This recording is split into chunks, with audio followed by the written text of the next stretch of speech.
Greeting Winterfest students. This week I'm going to be talking to you and challenging you to think about doubt. Questions are not a sign of a lack of faith. In fact, questions are important to having a strong faith. If you believe in Jesus, it is only by asking questions that we discover who Jesus is. Who are we in relation to Jesus? Why do we need Jesus? And how has Jesus called us to live? Doubt and questions are dangerous when we don't have the curiosity and the wisdom to seek answers. One of the tools I use to help teens and students in my youth ministry with their doubts and questions is what we call the coffee can of controversy.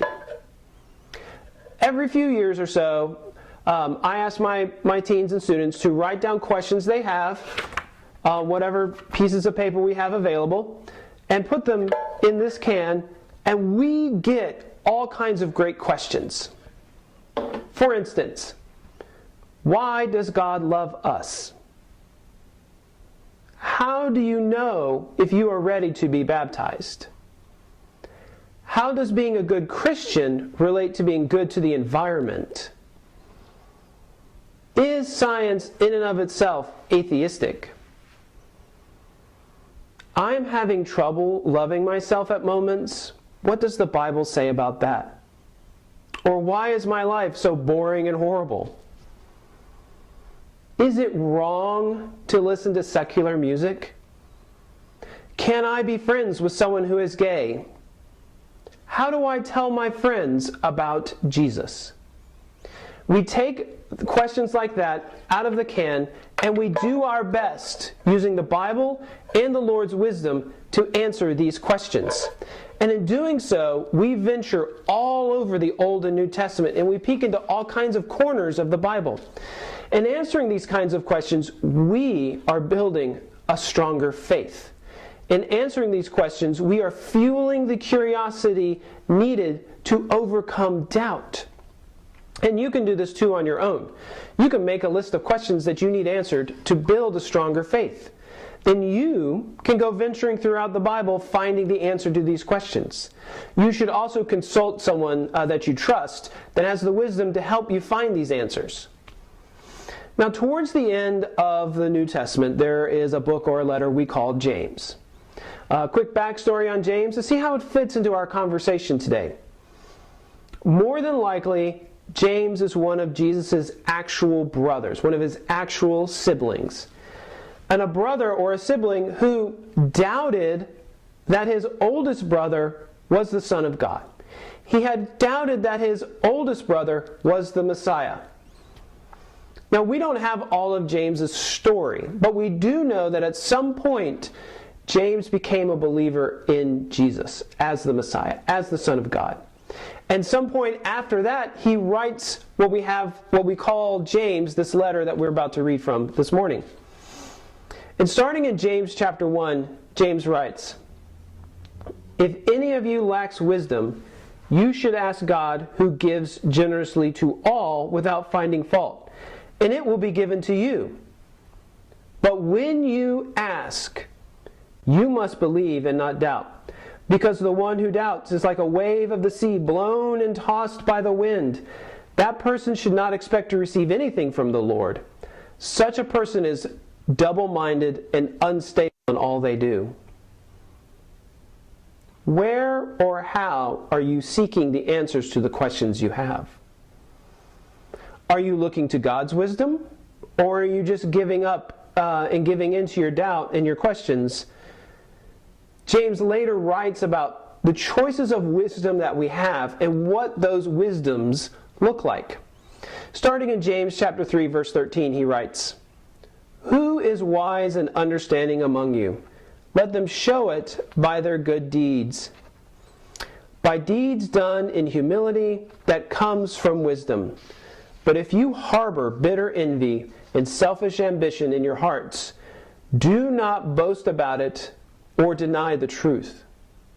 Such wisdom does not come down from heaven, but is earthly, unspiritual, and demonic. For where you have envy and selfish ambition, there you find disorder and every evil practice. But the wisdom that comes down from heaven is first of all pure, then peace-loving, considerate, submissive, full of mercy and good fruit, impartial and sincere. Peacemakers who sow in peace reap a harvest of righteousness. We live in a time when so much information is available to us. For most questions we have, we can ask our digital device, whatever that is, whether it's a tablet or a smartphone or a smart speaker. We can ask Alexa or Google or Siri for an answer. A lot of our questions, there are wiki pages that are devoted to answering the questions we may have.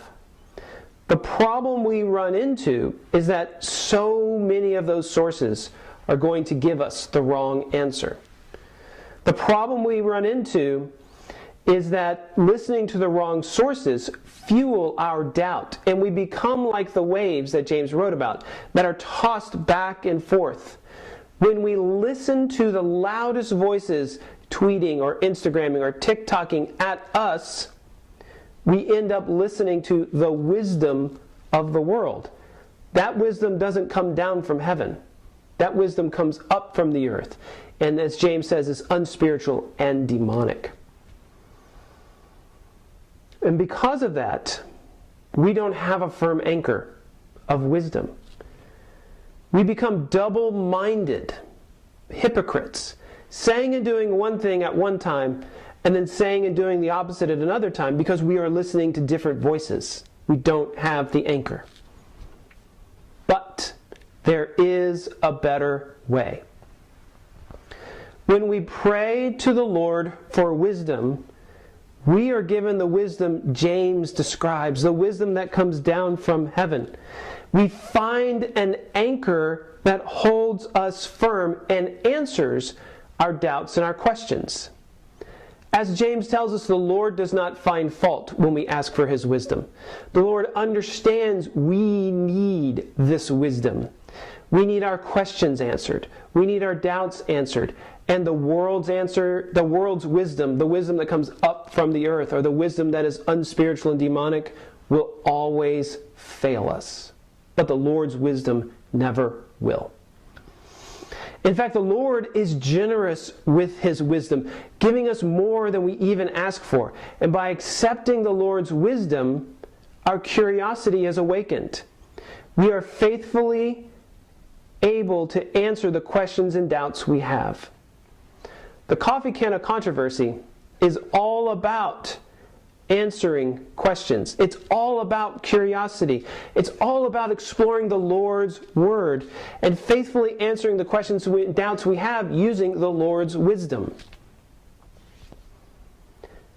Now I know doubt can be hard to overcome. I know we want simple answers.